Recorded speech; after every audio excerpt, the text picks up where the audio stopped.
Assalamu alaikum wa rahmatullahi wa barakatuh. A'udhu billahi minash shaitani rajim.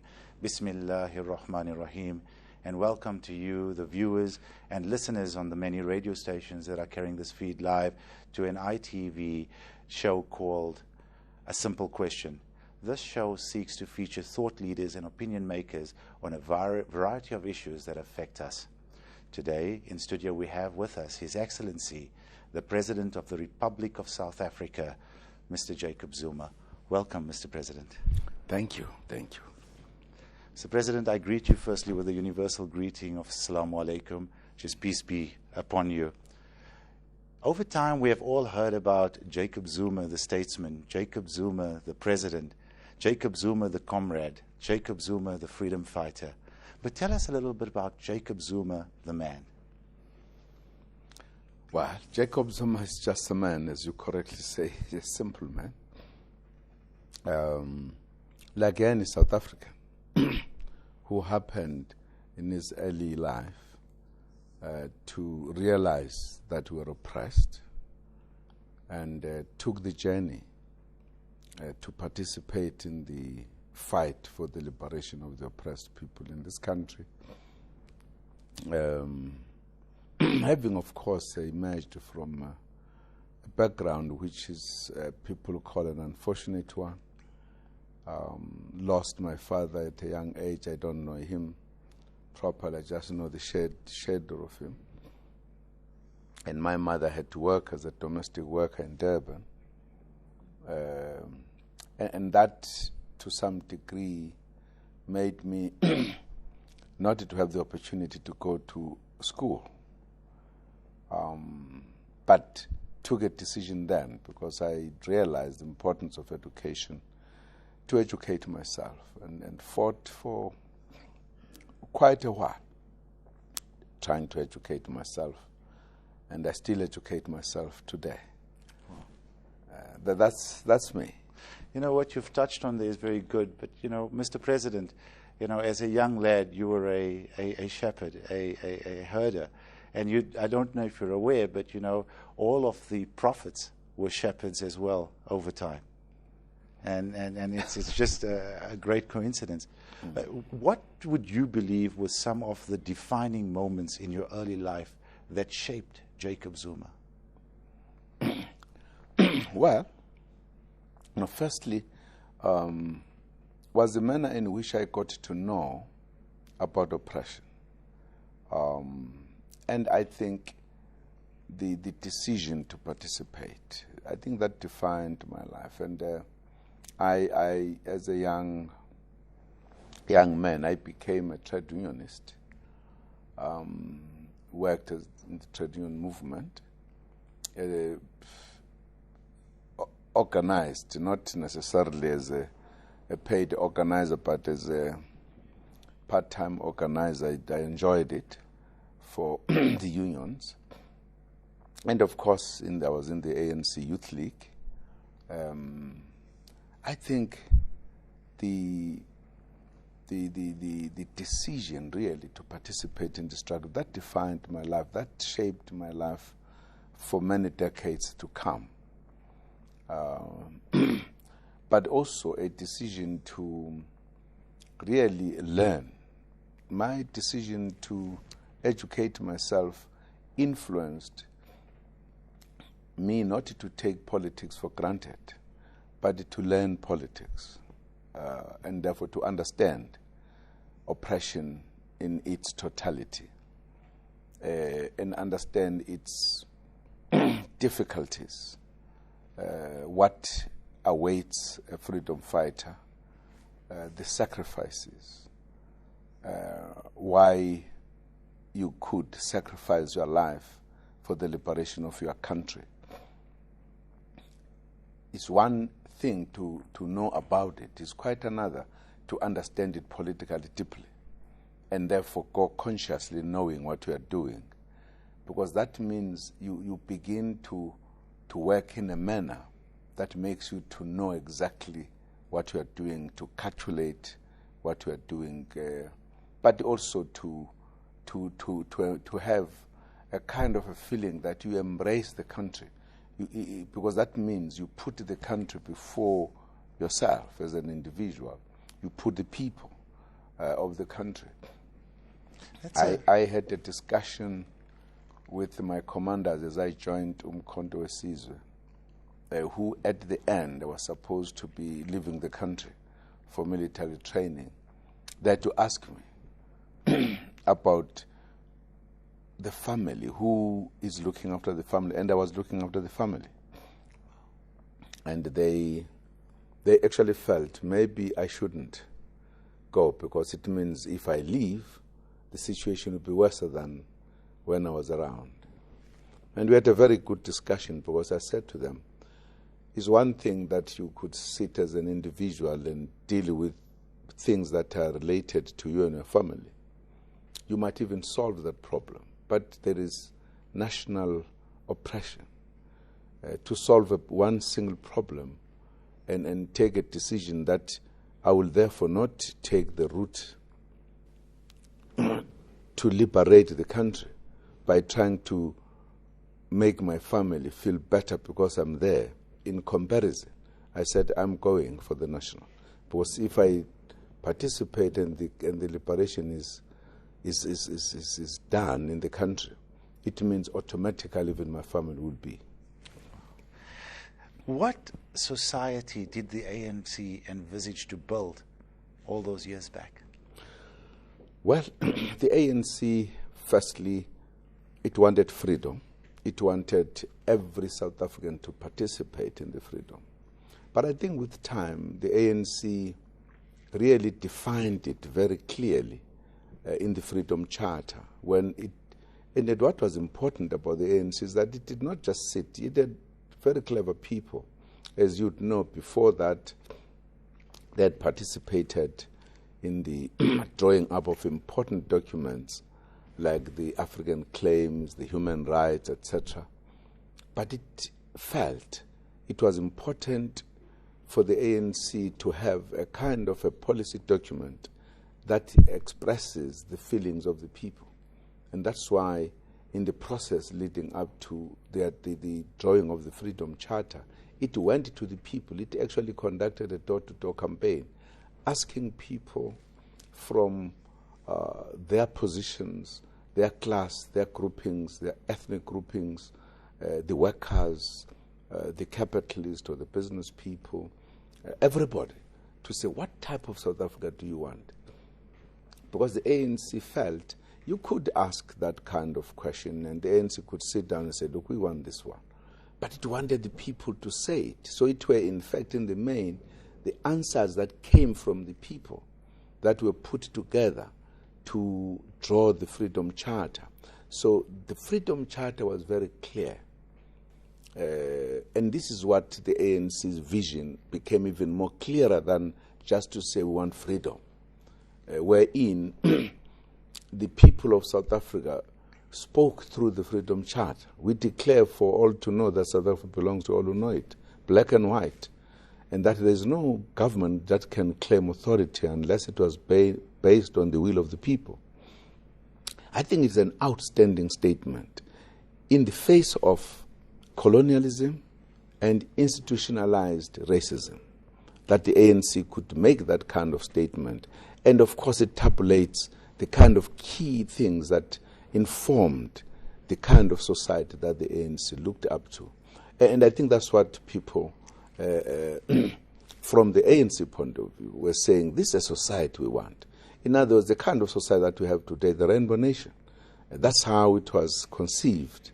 And that document says, for these freedoms which they are put there, we'll fight side by side.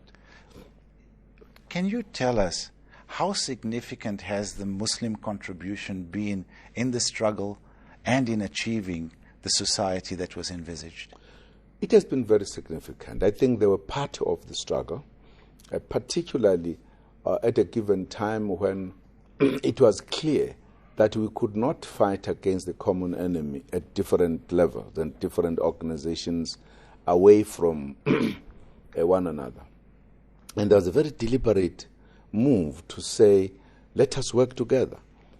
In a sense, influenced also by the fact that the Muslims, for an example, majority of them were in the Indian congresses, which had shown very important resilience and bravery to undertake the protests, which were non-violent, which in fact had, in a sense, been so visible in the country.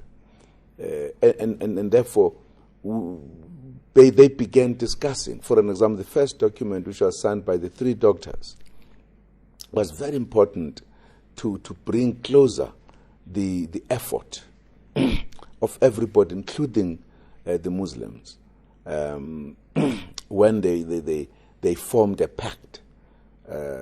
Dr. Dadu, Zuma, and Naika. So you had that kind of, not just an accident, a very deliberate thinking and deliberate pulling together of the efforts, and the Muslims were there. So they played a greater deal.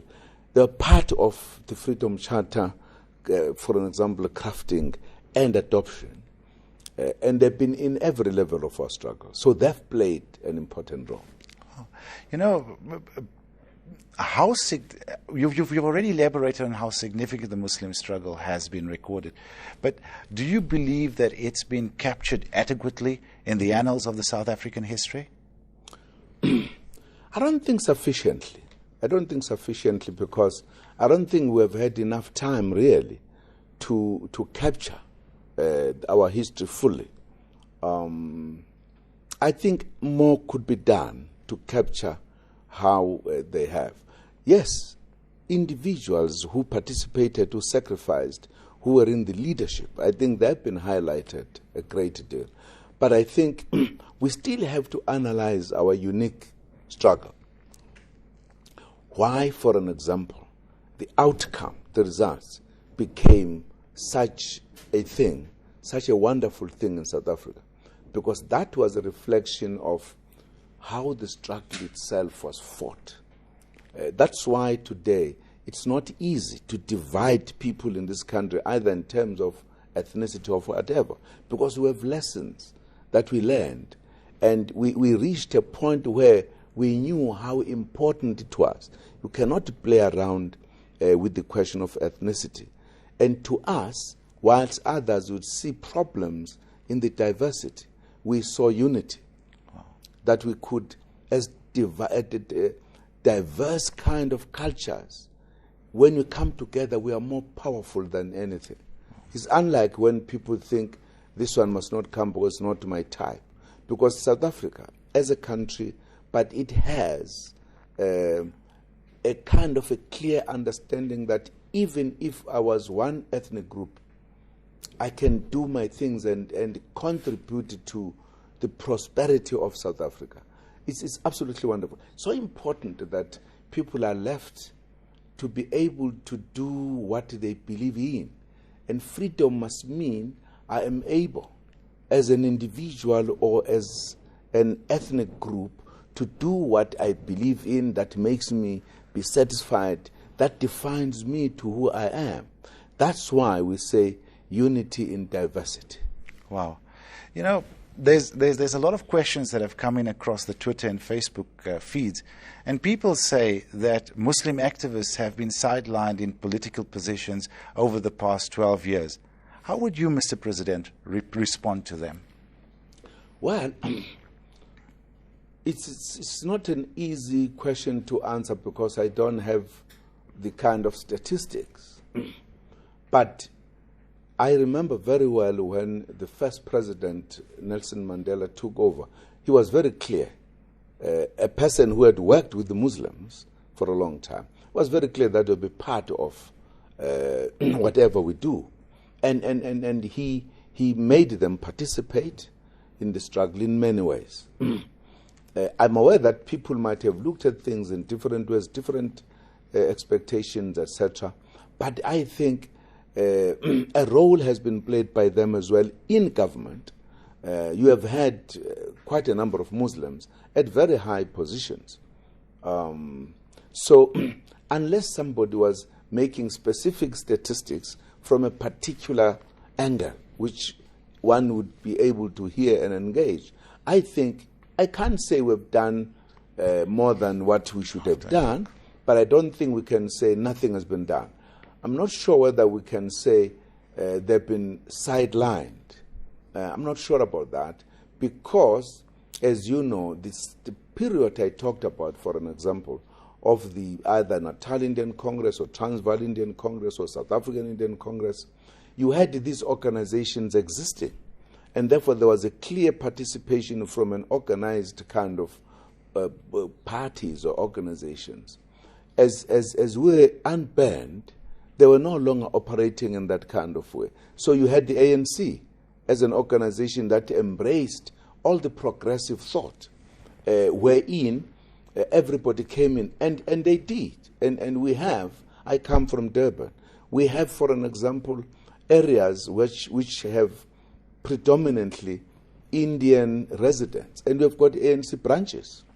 I think what has not been highlighted is how much they are participating in the struggle. And of course, because people are not necessarily informed, they make assumptions. I'm not saying that is enough, but in the ANC, everybody is there is an open organization that everybody participates, and they do participate. Well, viewers, there you have it. That was a historical overview. After the break, we'll be coming back, taking some of the Twitter and Facebook feeds. For those that still want to comment, hashtag iTV, capital Z, UMA. Thank you, and we'll catch you after the break. Assalamu alaikum.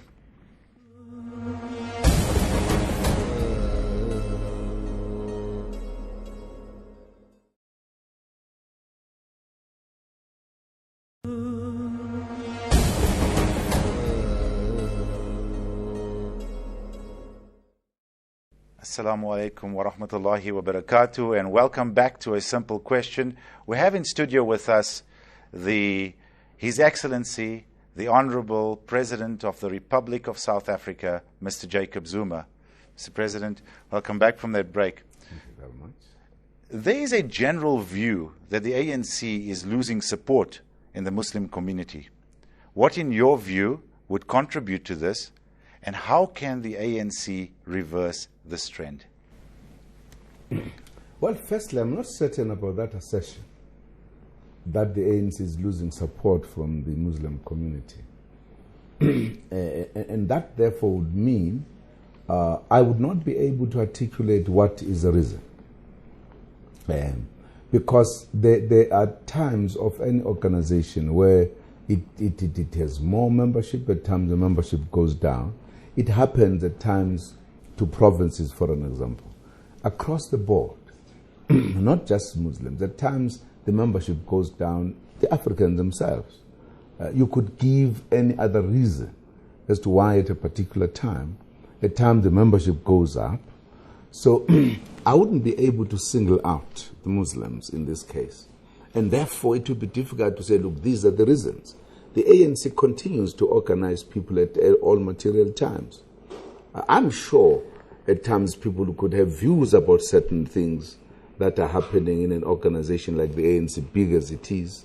Not just the Muslims, even the Africans, even the whites, whoever, because of the nature of the ANC. What the ANC, I think, is what the ANC does more than anybody else is to present its policies. Because I would say what has guided me, or must guide everybody, about any political organization is what are the policies of these organizations? Are the policies of this organization enhancing my rights as an individual? Are the policies taking the country forward? They could be policies in the economic sector, social, or whatever. Those are the things I think that they must say. Now, I'm saying this because the ANC has passed the test of time in terms of its policies. It's not the question of you love the ANC, and I know that at times people make mistakes. If you don't like an individual in the ANC and make a mistake that the ANC is not right, the ANC has policies which are the ones that all citizens must engage with in order to say, can I support the ANC?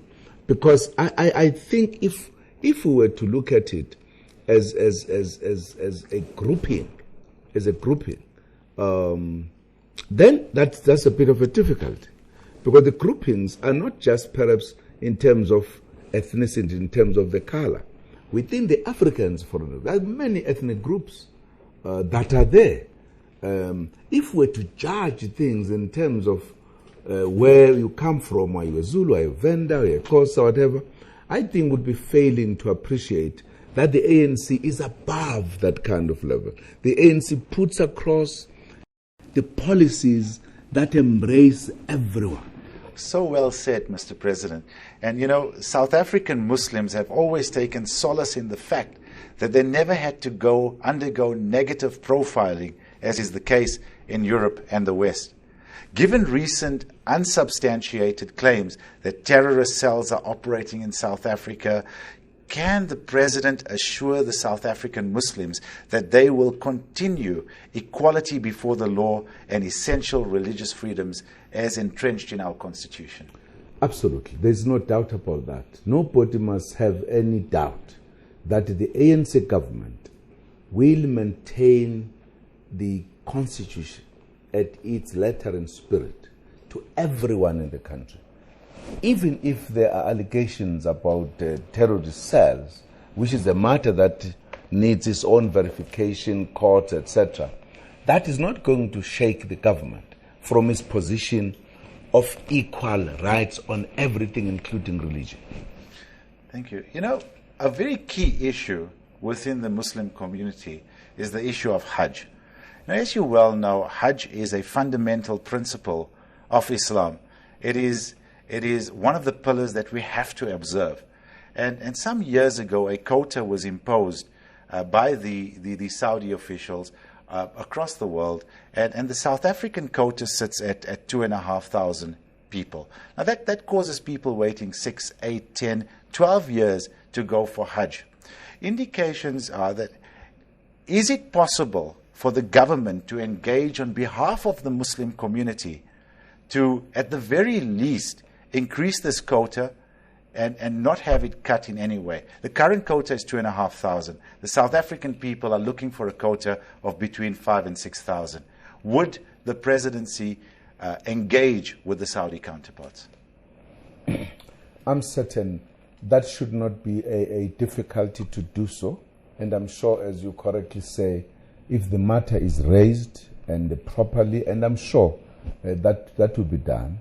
And I'm sure that something, in fact, I might not have the details, that the Minister of Justice and Constitutional Development, he's looking into that issue as I understand, but I could check the real facts as to where they are.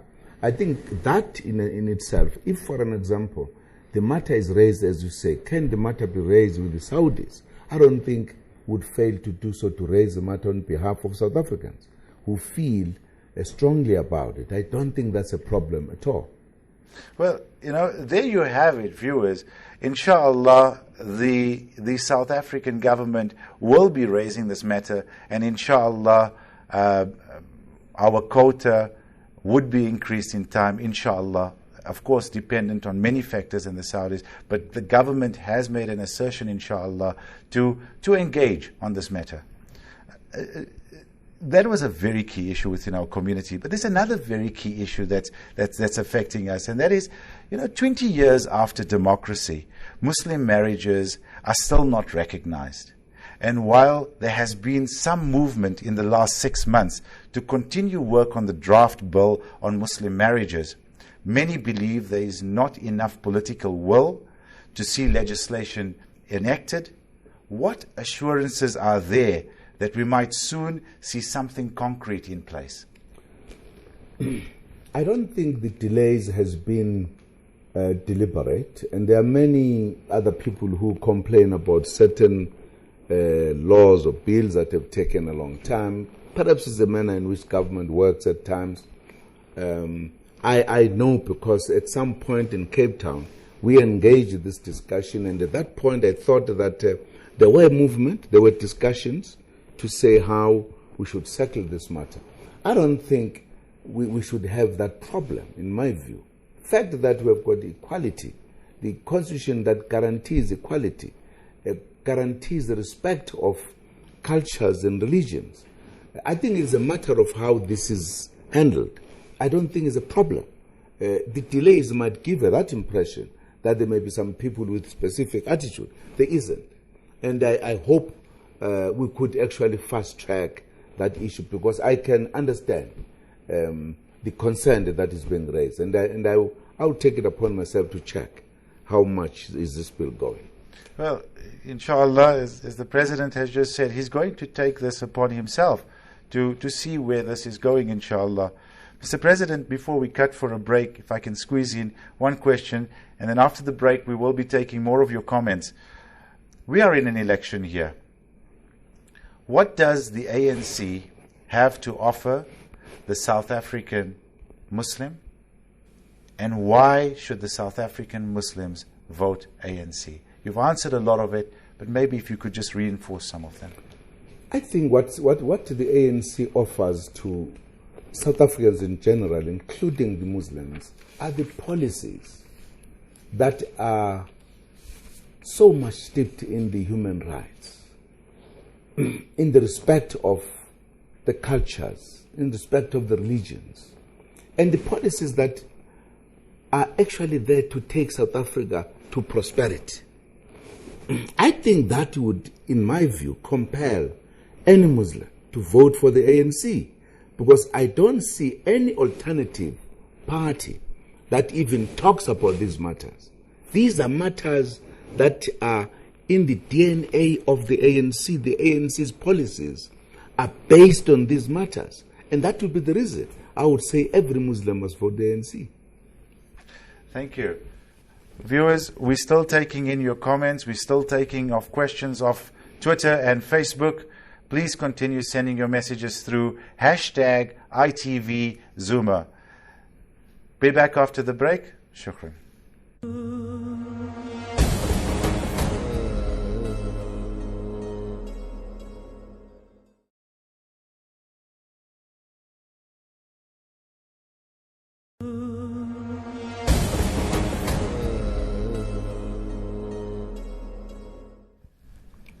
Assalamu alaikum wa rahmatullahi wa barakatuh. For those of you who have just joined us, you are watching A Simple Question, and we have in studio with us the President of South Africa and the President of the ANC, the Honorable Mr. Jacob Zuma. Mr. President, we have received a lot of questions from a lot of sources. Here's a question that's come in from Ibrahim Sidat from the Association of Muslim Schools, tying in on the education end. In a country that has been built on universal values, what is your view on faith-based education? Well, I think given our constitution that says people should have the right to exercise their faiths and everything, I don't see a problem in faith-based education, because that is done by people who feel we want to take our education in this way. As long as it does not interfere with the universal kind of education, and it does not constitute a problem of one kind or the other. Because at times, people might be wanting their children to be educated in a particular way because of particular religion. I think if you prevented that, you are almost like saying you can't exercise your religion, or you must exercise it to this degree, don't go beyond this one. Much as people could have different views, but I think if that does not interfere with the universal kind of thing that is accepted, I don't think there would be really a problem about it.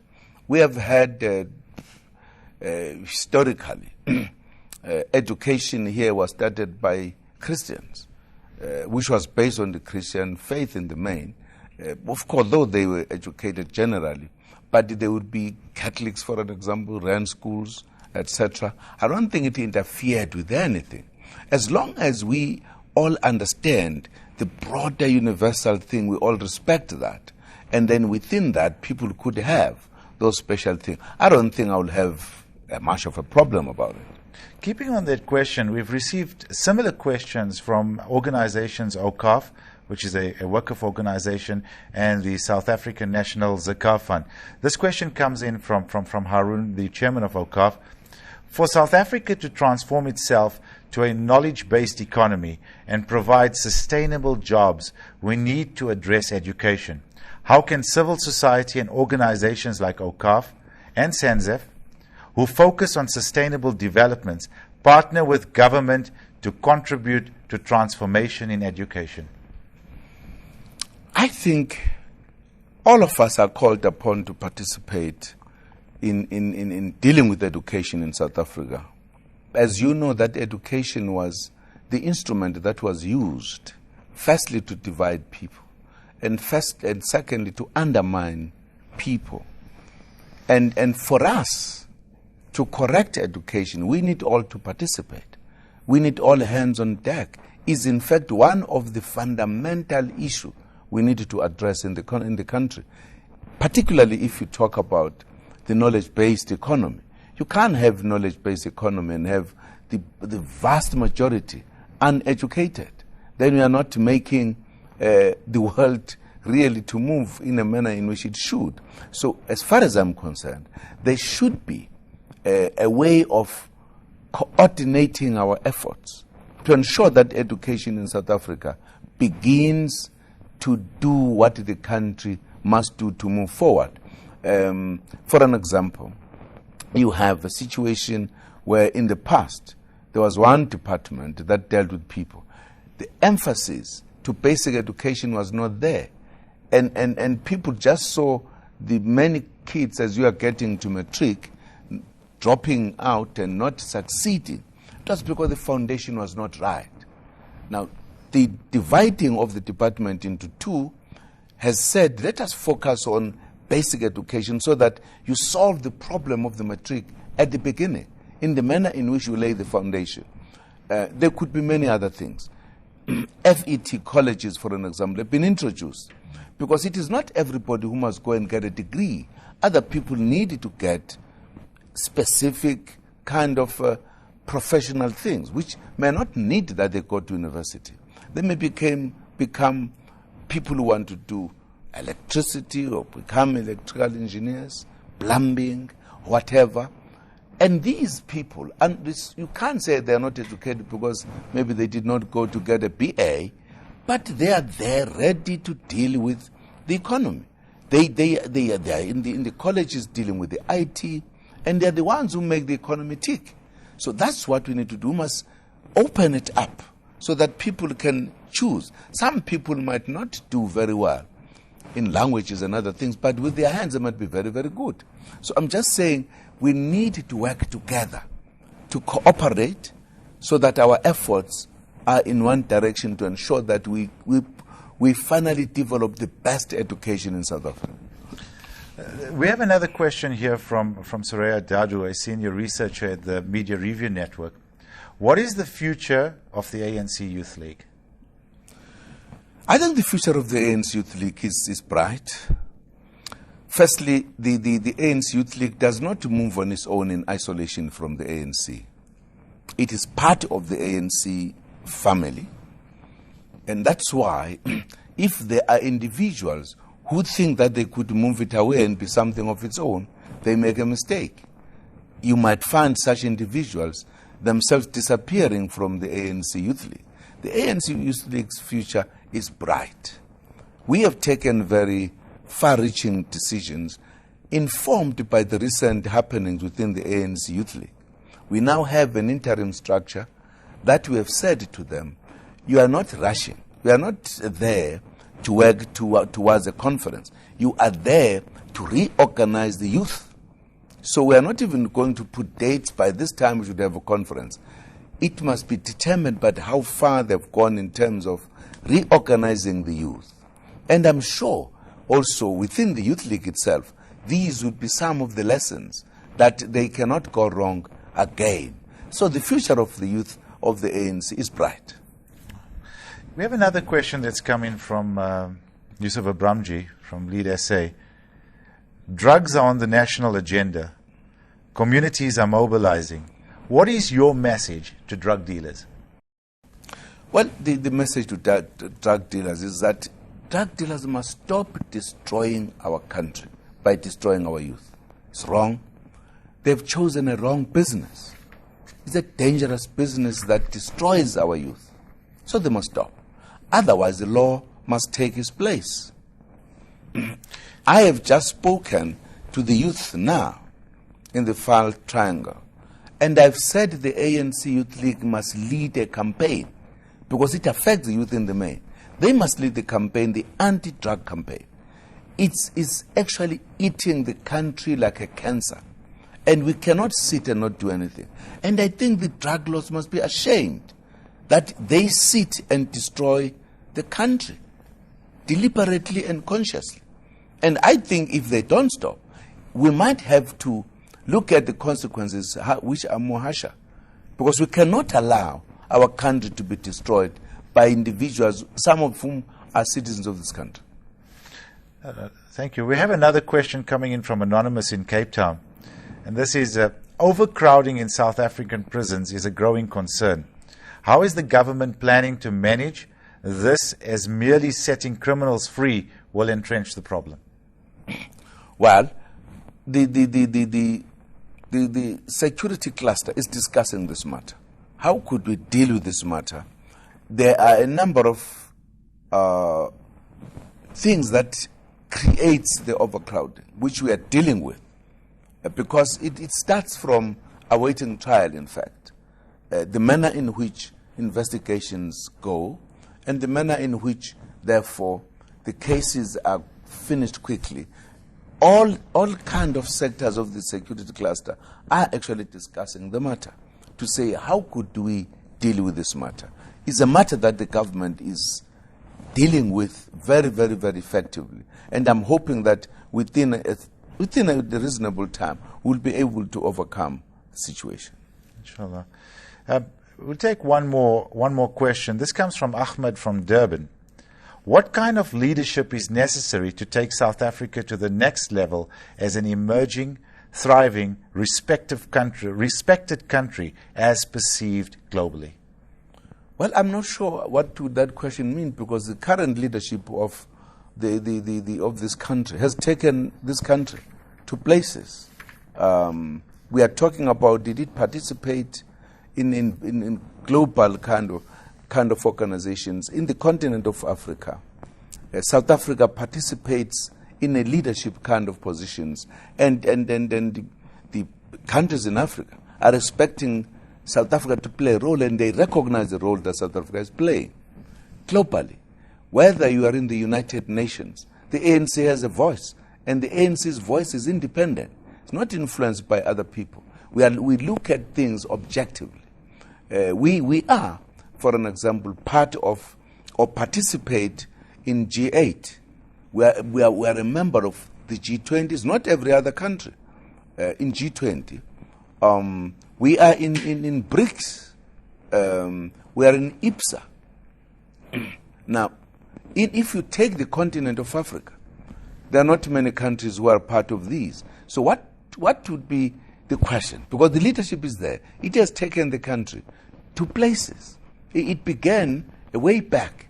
So South Africa is playing a global role. That's a leadership that you have. I don't think you could be saying you need another kind of leadership.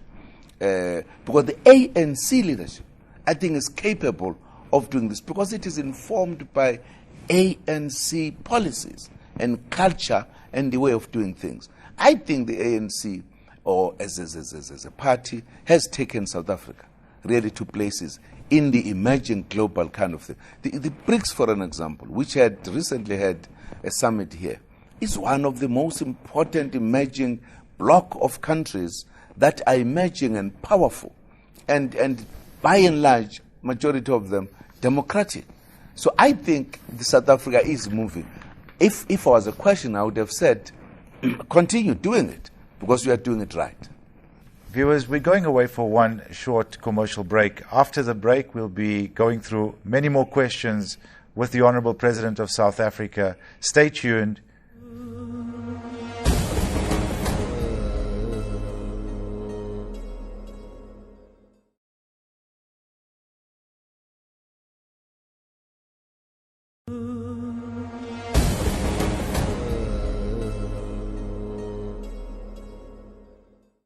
Assalamu alaikum wa rahmatullahi wa barakatuh, and welcome back to our viewers from across the continent and our listeners on the various radio stations that are carrying our feed.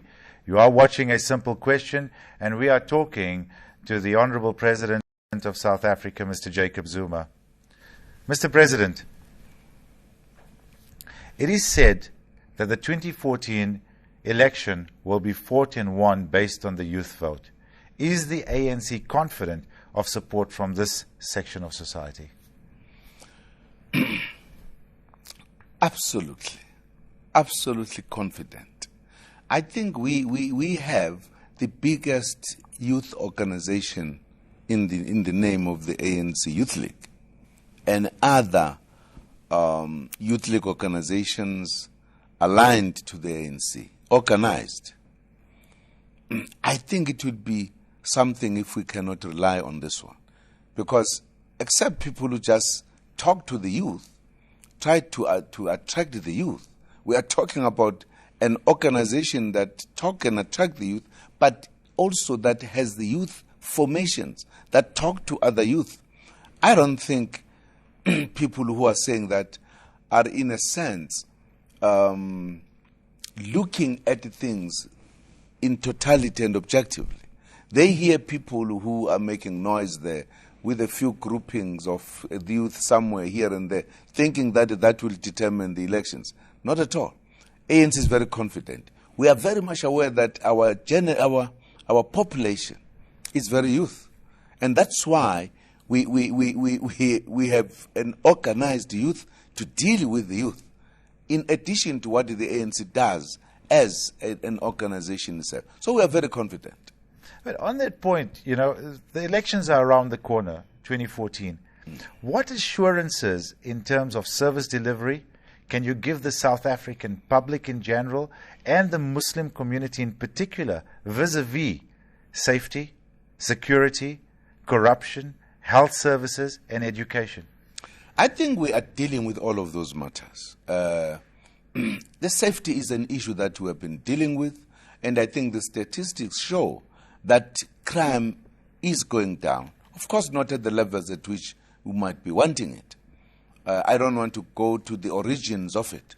Well, the origins are not our baby.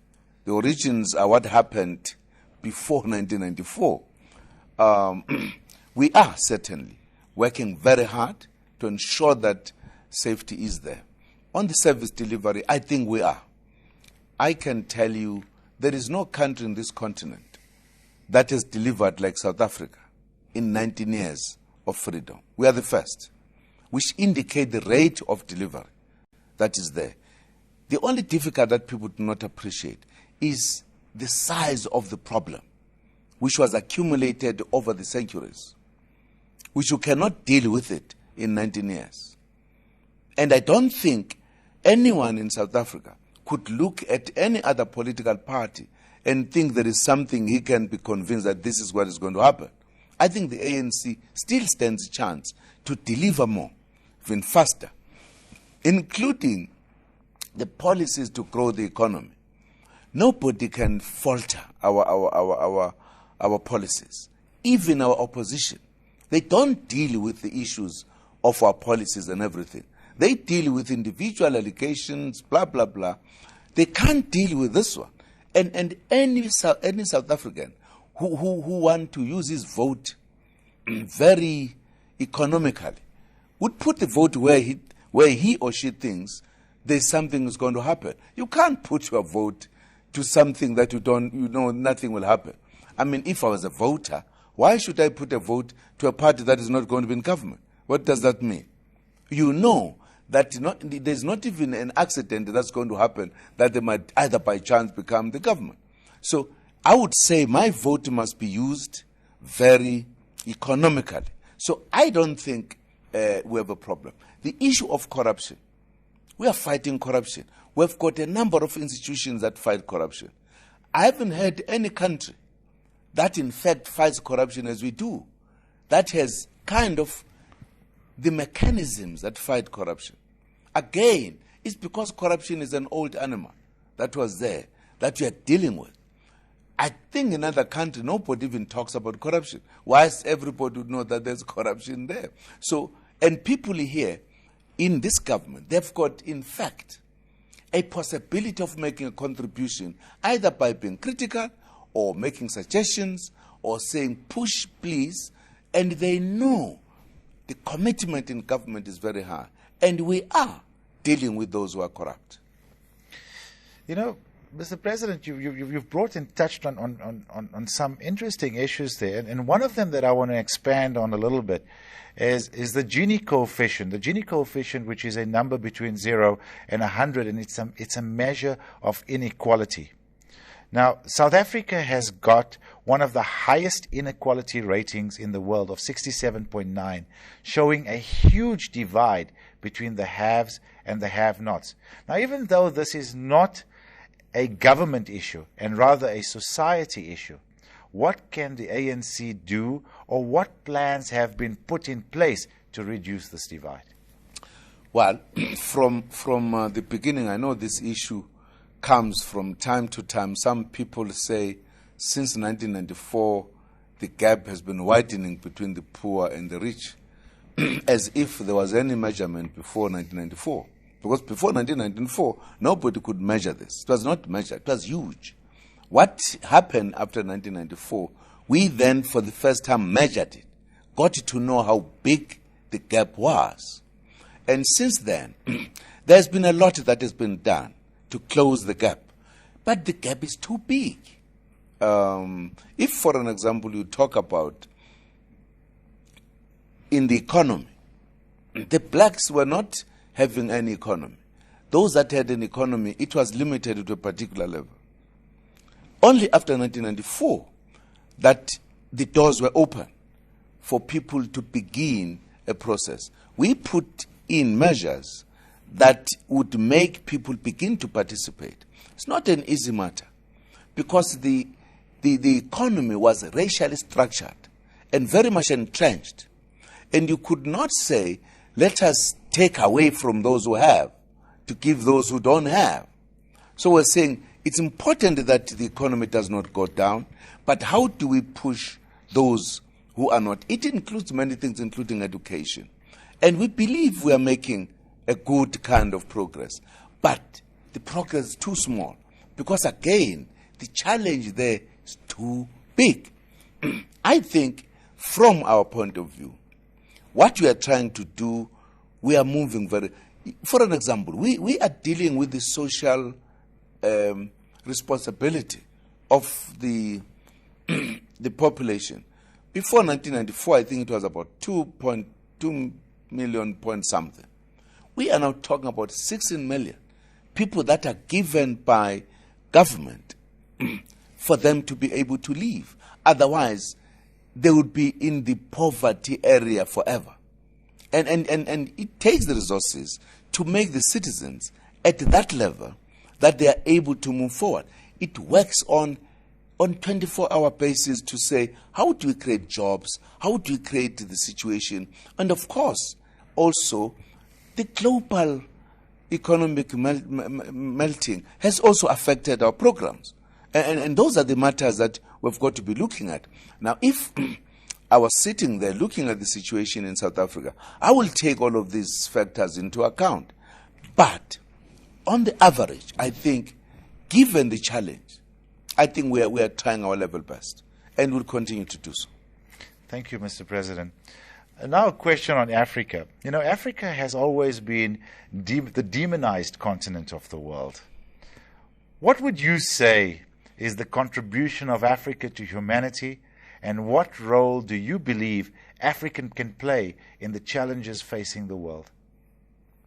Well, firstly, Africa is the only continent, by the way, that another continent held a conference to take a decision to go and colonize.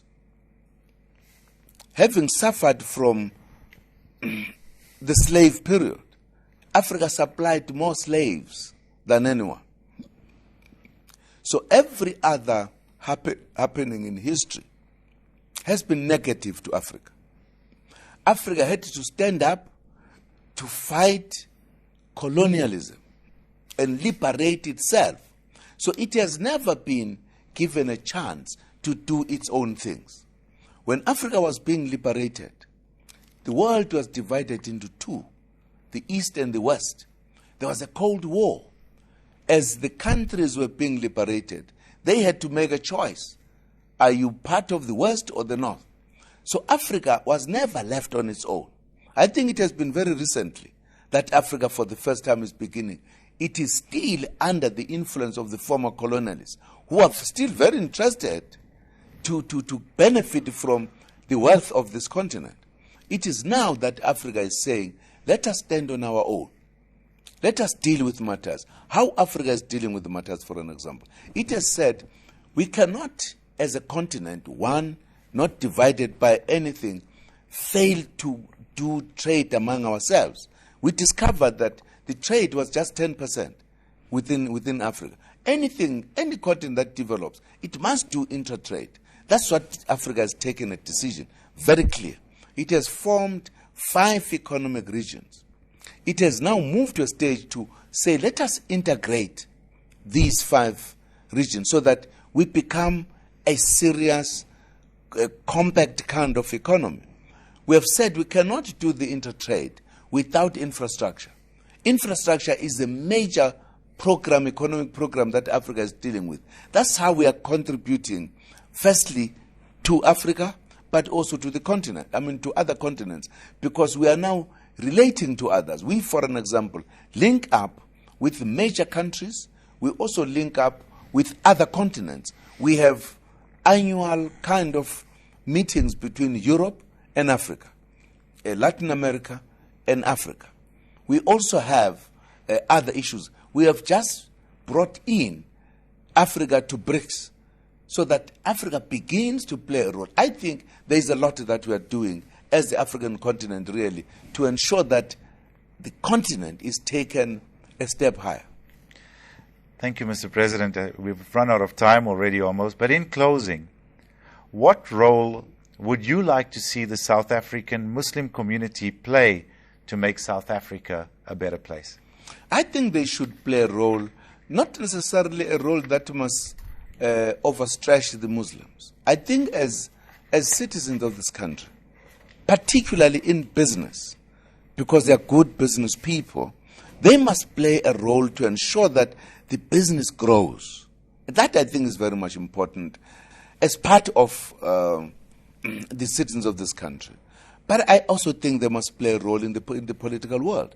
Many of them must come in, precisely because they've got a particular contribution to make. And I think they need to be part of it in every sphere of our society, in the leadership positions, in the body of management position, the body of everything. I think they have a role to play, and I think the role they can play will add value to what South Africa is doing.